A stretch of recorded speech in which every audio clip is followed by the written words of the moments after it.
Você está ouvindo o Maldito Cast, idealizado por Felipe Lacerda.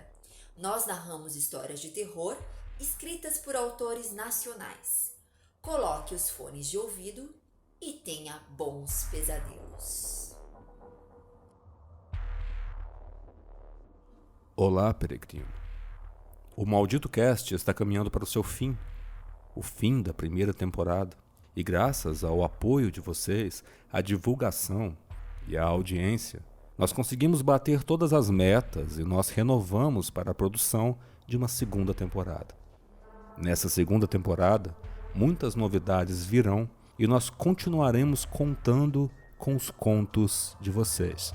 É um privilégio imenso estar aqui a cada episódio narrando contos de escritores brasileiros e independentes. O Maldito Cast existe para contar essas histórias. Então, se você escreve, entre em contato com o nosso Instagram, @malditocast. Lá você vai encontrar todos os links para enviar a nós o seu conto. Agora, coloque o seu fone de ouvido e vem comigo.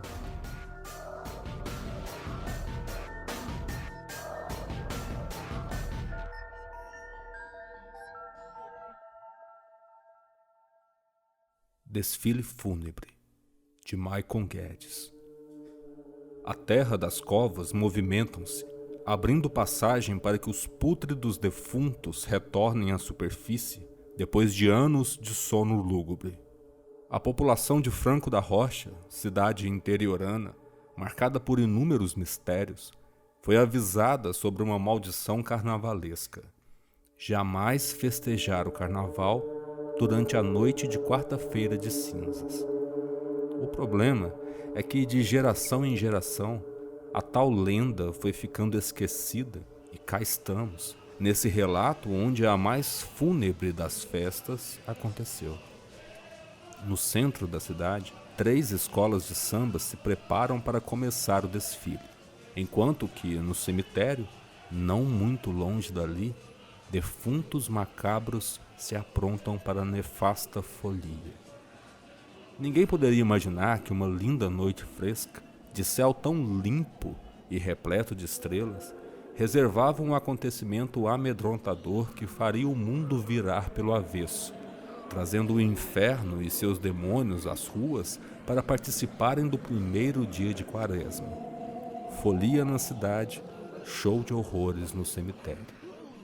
Entre as lápides, todo tipo de defuntos zanzava.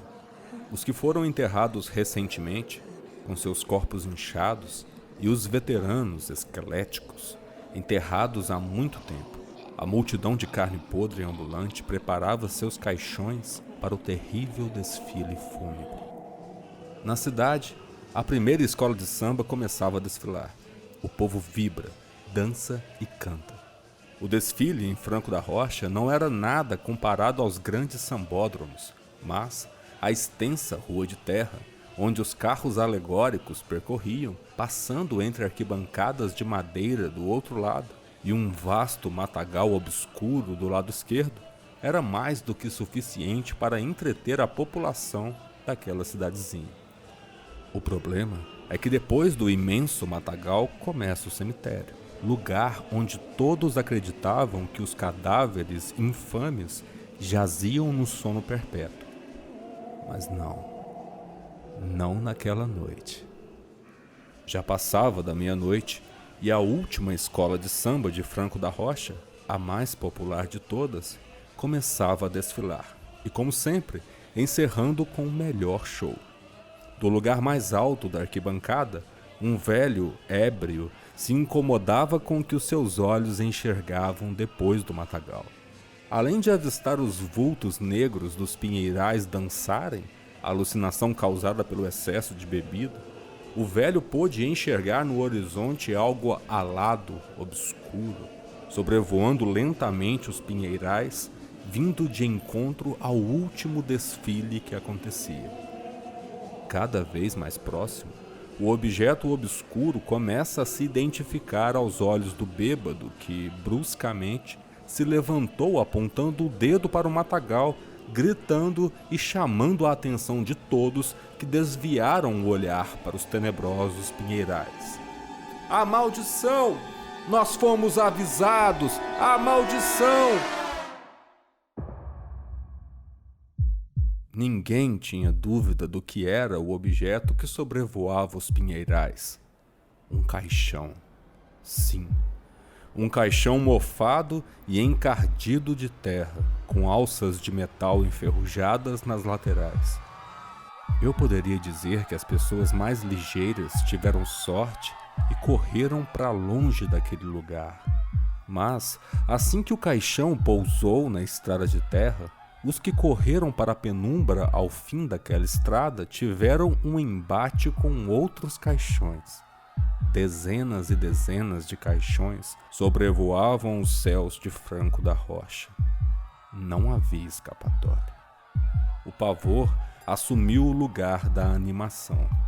No rosto de cada um, o arrependimento por não crerem em uma lenda tão antiga, desrespeitando-a e praticando a folia justamente no dia proibido. Agora, a única coisa que poderiam fazer era observar os caixões cuspindo suas tampas para cima, liberando a saída dos defuntos que ali dentro estavam. Em média, 30 caixões cercavam os festeiros. Ao saírem de seus leitos funerários, os falecidos disseminaram velas acesas por toda parte, deixando a atmosfera daquela estrada de terra cada vez mais macabra. O cenário era extremamente nefasto, com caixões e defuntos à luz de velas, urnas macabras cortando os céus e um terrível aroma funesto, soprado pelos fortes ventos que vinham dos pinheirais. Além dos gritos de desespero dos que estavam na folia, alguns dos defuntos rosnavam em agonia, emitindo sons de suas bocas decrépitas, causando um enorme arrepio. O som era indescritível, mas, se pudermos imaginar o mais semelhante, já imaginou como seria o som do inferno?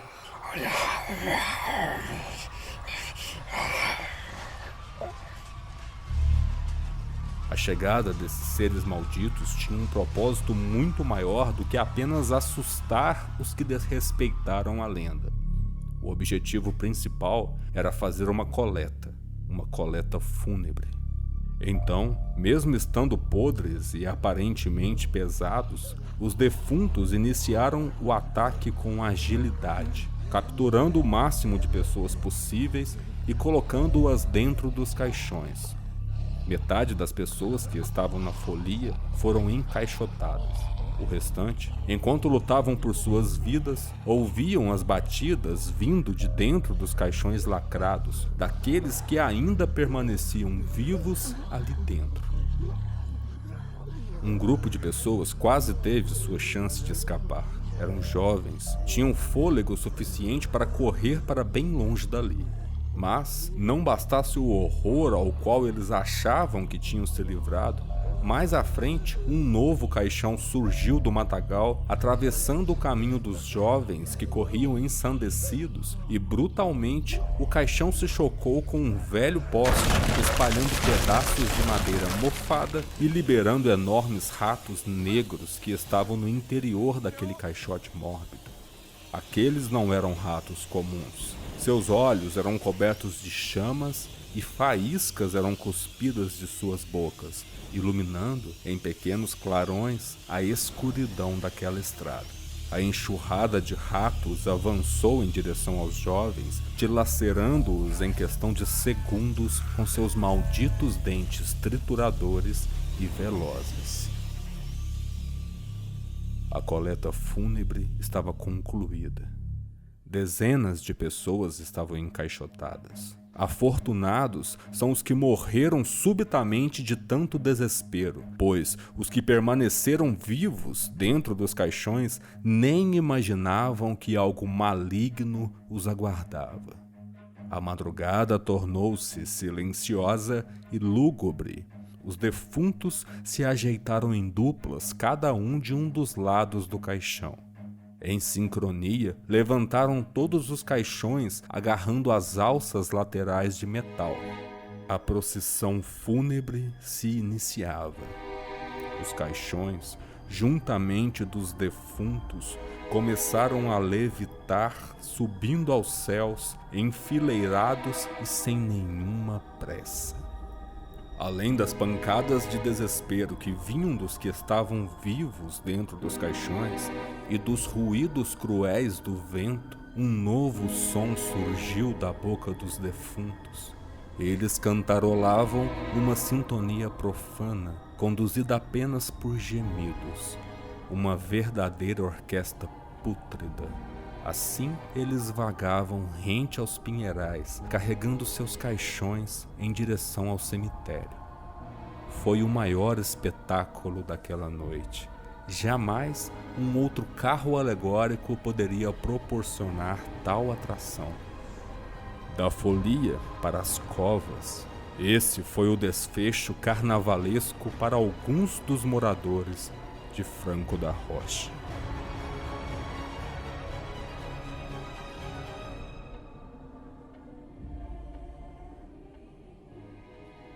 Você ouviu o Maldito Cast?